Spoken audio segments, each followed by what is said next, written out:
శ్రీ ఆదిశంకరాచార్య విరచితమైనటువంటి సౌందర్య లహరిలో ఈ రోజు మనం 70వ శ్లోకం చెప్పుకుంటున్నాం. 70వ శ్లోకం. మృణాళీ మృద్వీనాం తవ భుజలతానాం చతసృణాం చతుర్భిః సౌందర్యం సరసిజ భవస్తౌతి వదనైః నఖేభ్యః సంత్రస్యన్ ప్రథమమధనాదంధకరిపోః చతుర్ణాం శీర్షాణాం సమమభయహస్తార్పణధియా. మనకు ఆదిశంకరాచార్యులు గారు అమ్మవారి యొక్క స్థూల రూప వర్ణనలో అమ్మవారి యొక్క కంఠం అయిపోయింది, ఇక చేతులకు వచ్చేసారు, భుజాలకు వచ్చేసారు. ఈ నాలుగు అమ్మవారికి ఉండే 4 చేతుల్ని ఈ శ్లోకంలో వర్ణిస్తున్నారు. 4 చేతుల్ని మనకు దేవతా విగ్రహాలకంతా 4 చేతులు ఉంటాయి. ఎందుకు ఉంటాయి? ఆ 4 చేతులు ఎందుకని చెప్తున్నారంటే 4 దిక్కులు వ్యాపించి పరిపాలన చేస్తున్నారు, శాసిస్తున్నారు, రక్షిస్తున్నారు, పోషిస్తున్నారు అని చెప్పడానికి మనకు 4 చేతులతో ఉంటారు. చతుర్బాహు సమన్విత అని లలితా శాస్త్రంలో వాళ్ళు చెప్పారు. మృణాళి మృదుదోర్లత, ఆ పదం కూడా అమ్మవారి చేతుల గురించే చెప్పారు మన లలితా శాస్త్రంలో. లలితా శాస్త్రం చెప్పిన 2 పదాలకు వ్యాఖ్యానమే ఈ శ్లోకం. ఏం చెప్తున్నారు అక్కడ? 4 చేతుల గురించి వాళ్ళు చెప్పారు. ఆ వాళ్ళు కూడా తామరతుడు లాగా ఉన్నాయని చెప్పారు. ఆ పదాన్ని అలాగే తీసేసుకొని ఆదిశంకరాచార్యులు కూడా చెప్తున్నారు. మృణాళి మృద్వీనాం, అమ్మా నీ చేతులు ఎలా ఉన్నాయంటే మృణాళి, ఆ తామర తూడు వలె మృదువుగా ఉన్నావు. మృద్వీనాం, చాలా శుచిమెత్తగా ఉన్నాయి, మృదువుగా ఉన్నాయి నీ 4 చేతులు. తవ భుజలతానాం, తవ నీ యొక్క భుజలతానాం, నీ భుజములు 4 భుజాలు కూడా లతల్లాగా ఉన్నాయి, తీగల్లాగా ఉన్నాయి. ఒక చెట్టు తీగల్లాగా, సన్న తీగల్లాగా సుకుమారంగా ఉన్నాయి. చతసృణాం, 4 అయినటువంటి నీ చేతులు ఎలా ఉన్నాయి? ఆ తామరతుడు లాగా శుతిమెత్తగా ఉన్నాయి, మృదువుగా ఉన్నాయి, మళ్ళీ తీగల్లాగా ఉన్నాయని చెప్పి వర్ణించేస్తున్నారు. మొదటి వాక్యంలోనే, మొదటి పాదంలోనే మనకు అమ్మవారి 4 చేతులను చూపించేశాడు ఆయన. ఎంత సన్నగా ఉన్నాయి, మృదువుగా ఉన్నాయి, మెత్తగా ఉన్నాయి, అందంగా ఉన్నాయి అనే భావాన్ని ఒకేసారి చూపించేసి మనకు చెప్పేస్తున్నారు ఆదిశంకరాచార్యులు గారు.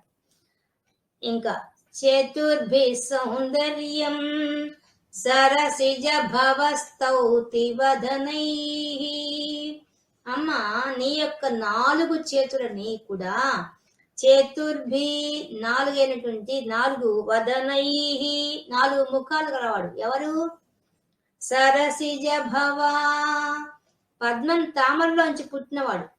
పద్మంలోంచి పుట్టినవాడు ఎవరు? ఆ బ్రహ్మదేవుడు. ఆ బ్రహ్మదేవుడు తన 4 తలకాయలతో, తన 4 తలలతో అమ్మవారి యొక్క సౌందర్యాన్ని స్తోత్రం చేస్తున్నాడు. అమ్మ నీ యొక్క 4 చేతులను కూడా ఆ 4 ముఖాలు కలిగినటువంటి వాడు, నీ పద్మంలో పుట్టినటువంటి వాడు, ఆ తామరతూళ్ళలోంచి పుట్టిన వాడే, ఆ పద్మంలోంచి పుట్టినటువంటి ఆ బ్రహ్మదేవుడు తన యొక్క 4 ముఖాలతో నీ 4 చేతుల్ని స్తోత్రం చేస్తున్నాడు. ఎందుకని? 4 ముఖాలు ఉన్నాయి కాబట్టి, వేద స్వరూపుడు కాబట్టే, అమ్మవారి వేద స్వరూపిణి కాబట్టి ఆమెను స్తోత్రం చేయగలరు. ఇంకెవరైనా చేయగలరా? అని మనలాంటి వాళ్ళని స్తోత్రం చేయగలమా? వాళ్ళు స్తోత్రం చేసిన దాన్ని పెట్టుకొని మనం చదువుకోగలం కానీ మనం చేయలేం. ఎందువల్ల ఆమె 4 వైపులా వ్యాపించిన దివ్యశక్తి, ఆ దివ్యశక్తి యొక్క గొప్పతనాన్ని స్తోత్రం చేయగల శక్తి ఎవరికి ఉంటుంది? ఆ 4 ముఖాలతో 4 వేదాల స్వరూపినటువంటి ఆ బ్రహ్మదేవుడు ఒక్కడే స్తోత్రం చేయగలవాడు. ఆయన స్తోత్రం చేస్తున్నట్టు అమ్మవారిని.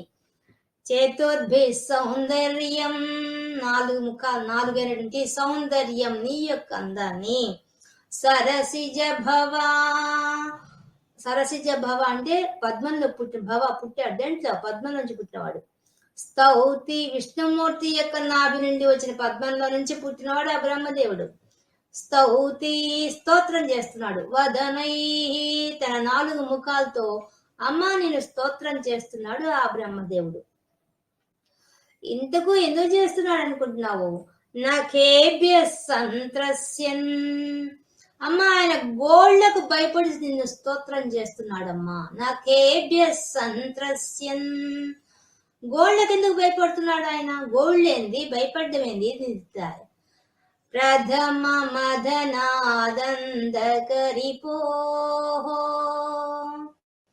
అమ్మా ఆ అంధకాసురుని సంహరించిన వాడు ఎవరు? శివుడు.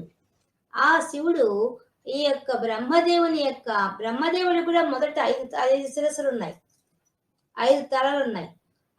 పైన ఒక తల, చుట్టూ 4 తలలు ఉన్నాయి. అటువంటి తలల్లో ఈ పైన ఉండే తలని ఆ శివుడు తన గోటితో తుంచేశాడు. మనం పువ్వులు కదా గిల్లేసినట్టుగా తన గోటి చివరితోనే గిల్లేశాడు ఆయన. ఎందుకు గిల్లేశాడు? ఆయన బ్రహ్మదేవుడు అహంకరించాడు. ఏమని?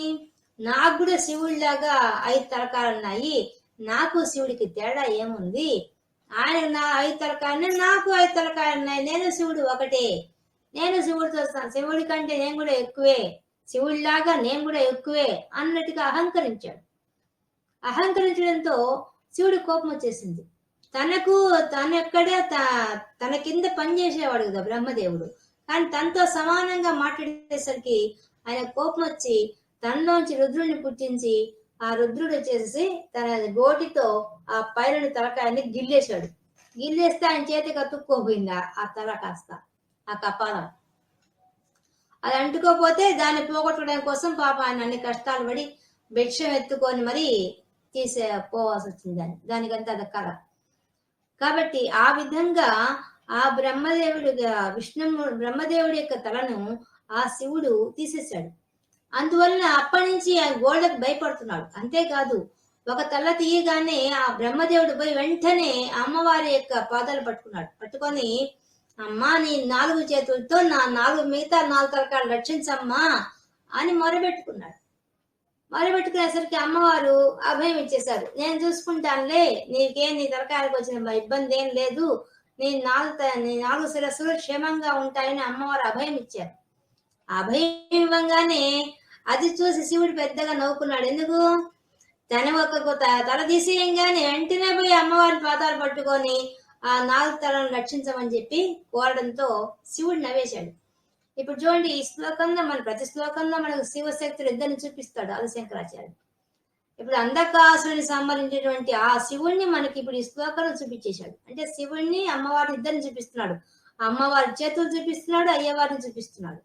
అయ్యవారు ఆ బ్రహ్మదేవుడి యొక్క తలను తీసేయడం వల్ల ఆయన పోయి ఆ గోళ్లకు భయపడిపోయేసేసి ఒక్క గోరే ఇంత బాగా నా పైన తలకాయ తీసేసింది, మిగతా గోల్తో మిగతా 4 తలకాయలు తీసేస్తాడని చెప్పేసి ఆయన పోయి నాఖేభ్య సంత్రస్యన్, ఆ గోళ్లకు భయపడిపోయేసేసి అమ్మవారి దగ్గరికి పోయేసేసి చతుర్నాం శీర్షాణం తన 4 శీర్షాణం తన 4 తలకాయలను కూడా సమంగా అభయమస్తార్పణదియా, అమ్మవారు అభయం ఇస్తారు సమానంగా 4ంటికి అనే ఉద్దేశంతో అమ్మవారిని స్తోత్రం చేస్తున్నాడు అని చెప్పేశారు ఆదిశంకరాచార్యులు.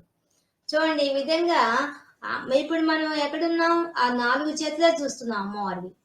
4 చేతులున్న 4 తలలు ఉన్నటువంటి ఆ బ్రహ్మదేవుడు స్తోత్రం చేయడము. ఎందుకు స్తోత్రం చేస్తున్నాడంటే ఆ శివుని యొక్క గోళ్లకు భయపడి, గోళ్లకు ఎందుకు భయపడుతున్నాడంటే తన 5వ తల గోడుతో తీసేశాడు కాబట్టి మిగతా తలను కూడా తీసేస్తాడేమో అని చెప్పేసి ఆయన అమ్మవారి 4 చేతుల కింద 4 చేతులతో 4 తలని రక్షించమని చెప్పి కోరుతున్నాడు ఆయన. అమ్మ నీకు 4 చేతులు ఉన్నాయి కదా, నీ మిగిలిన 4 చేతులతో ఆయన గోళ్ళు వచ్చి నన్ను చేయకుండా నీ చేతులతో ఈ 4 తలను రక్షించమని చెప్పి ఆ బ్రహ్మదేవుడు స్తోత్రం చేస్తున్నాడట. ఇప్పుడు చూడండి, మనకి ఎలా తెలుస్తున్నది? బ్రహ్మదేవుడు స్తోత్రం చేసేది కనపడుతోంది. అమ్మవారు 4 చేతులతో ఆయన 4 తల మీద చేతులు పెట్టి అభయం ఇస్తున్నట్టుగా కనిపిస్తోంది.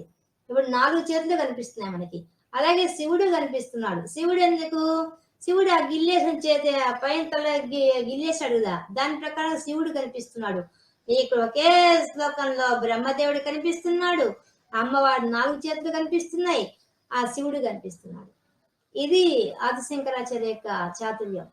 ఇంత బాగా మనకు దృశ్యాన్ని చూపిస్తాడు. దృశ్యం ద్వారా మనము అమ్మవారిని దర్శించాలి. ఇప్పుడు 4 చేతుల మీద 4 తలల మీద 4 చేతులు అమ్మవారు అభయం ఇస్తున్నట్టుగా పెట్టినప్పుడు మనం ఆ 4 చేతులు చూసామా లేదా? ఆయన మన చేత ధ్యానం చేయిస్తారు. 4 చేతులు మనం చూడడమే ఆయనకు కావాల్సిన లక్ష్యం. ఆయన ధ్యానమే ముఖ్యమైనది. ఎందువల్ల అమ్మవారి మనం గుళ్ళకు పోతాం, ఎంతవరకు చూడగలుగుతాం? అమ్మవారికి చేతులు ఎంతసేపు చూస్తామా? ఈ శ్లోకం చదివినంతసేపు మనం ఆ చేతుల దగ్గరే ఉన్నాం. కానీ మామూలుగా అయితే ఊరికే దర్శనం చేసుకుంటాం, నమస్కారం పెట్టుకుంటాం, 4 చేతుల్లో ఏముందని చూస్తాం, వచ్చేస్తాం.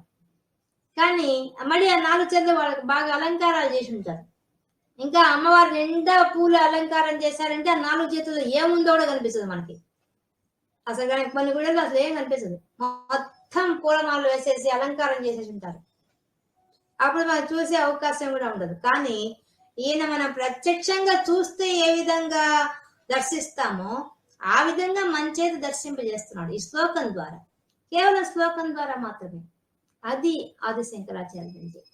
ఈ విధంగా మనకు 70వ శ్లోకంలో ఆదిశంకరాచార్యులు గారు ఈ సౌందర్య లహరిలోని 70వ శ్లోకంలో అమ్మవారి యొక్క 4 చేతుల్ని మనకి దర్శింపజేశారు. ఇది 70వ శ్లోకంలో విషయం.